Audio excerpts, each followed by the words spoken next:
Arjo Atayde tuluyan ng namaalam, Sylvia Sanchez sinisisi si Maine Mendoza. Nagluluksa ang buong showbiz industry sa biglaang pamamaalam ng aktor na si Arjo Atayde sa mundo ng showbiz. Ang desisyon ito ay nagmula matapos ang umigting ang kontrobersya tungkol sa umunay relasyon niya kay Sue Ramirez habang kasal siya kay Maine Mendoza. Ang kontrobersya ay nagsimulang kumalat nang may lumabas sa mga larawan at mensaheng nagpapakita ng pagiging malapit ni Arjo at Sue. Bagaman mariing itinanggi ng dalawa ang isyong ito, hindi ito napigilan sa pagkalat sa social media, nagdulot ng matinding pressure kay Arjo at sa kanyang pamilya. Ayon sa mga ulat, ang mga larawan na kumalat ay kuha umano sa isang pribadong okasyon kung saan parehong dumalaw si Arjo at Sue. May mga mensahe din na nagsasabing madalas na magkasama ang dalawa kahit na wala silang proyekto na magkasama. Agad naman naglabas ng pahayag si Arjo at Sue na nagsasabing walang katotohanan mga paratang na ito at sila ay magkaibigan lamang. Gayunpaman, hindi ito naging sapat upang mapigilan ang mga usbong ng mga haka-haka at chismis. Ang social media ay mabilis na napuno ng mga espekulasyon at opinyon ng mga netizens na nagdagdag pa ng stress ni Arjo. Sa isang emosyonal na pahayag, ibinahagi ni Arjo ang kanyang mga dahilan kung bakit nagdesisyon siyang iwan ng showbiz. Napakahirap para sa akin na magdesisyon ng ganito.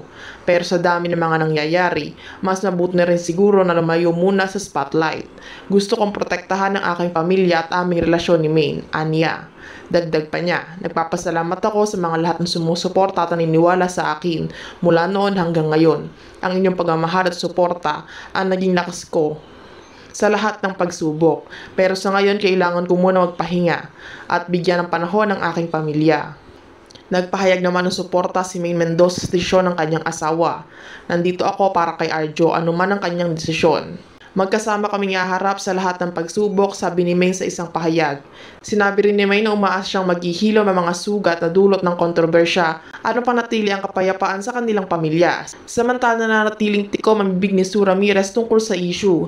Bagaman marami ang umaasa na magsasalita siya, upang linawin ang kanyang panig, pinili muna niyang manahimik.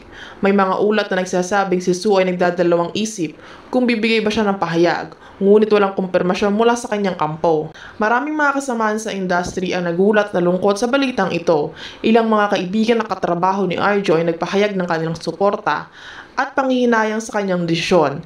Isa siyang mahusay na aktor at kaibigan. Nakakalungkot na mawala isang katulad niya sa industriya, sabi ng isang kanyang kaibigan. Ang mga fans ni Arjo ay nagpakita rin ng kanilang suporta at pamamagitan ng social media kung saan nagtrending ang hashtag #WeSupportArjo. Marami ang nagpahayag ng kanilang pag-unawa at suporta sa desisyon ng aktor habang umaasa na balang araw ay babalik siya sa showbiz. Sa kabila ng lahat, isa lamang ang malinaw, isang malaking kawalan sa industriya ng showbiz si Arjo Atayde. Kilala siya bilang isa sa mga pinakamahusay na aktor sa kanyang henerasyon at marami ang nalungkot sa kanyang pag-alis. Gayunpaman, ginagalang ng lahat ang kanyang desisyon at umaasa na makakahanap siya ng kapayapaan at kasiyahan sa labas ng showbiz. Sa kasulukuyan, nananatiling palaisipan sa marami ang tunay na nangyari sa likod ng kontrobersyal na ito. Ang mga tao ay nananatiling walang kasagutan at ang publiko ay patuloy na umaasa na magkakaroon ng linaw sa usaping ito. Ngunit sa ngayon, ang pinakamahalaga ay ang kapakanan at kaligayahan ni Arjo Atayde at ng kanyang pamilya.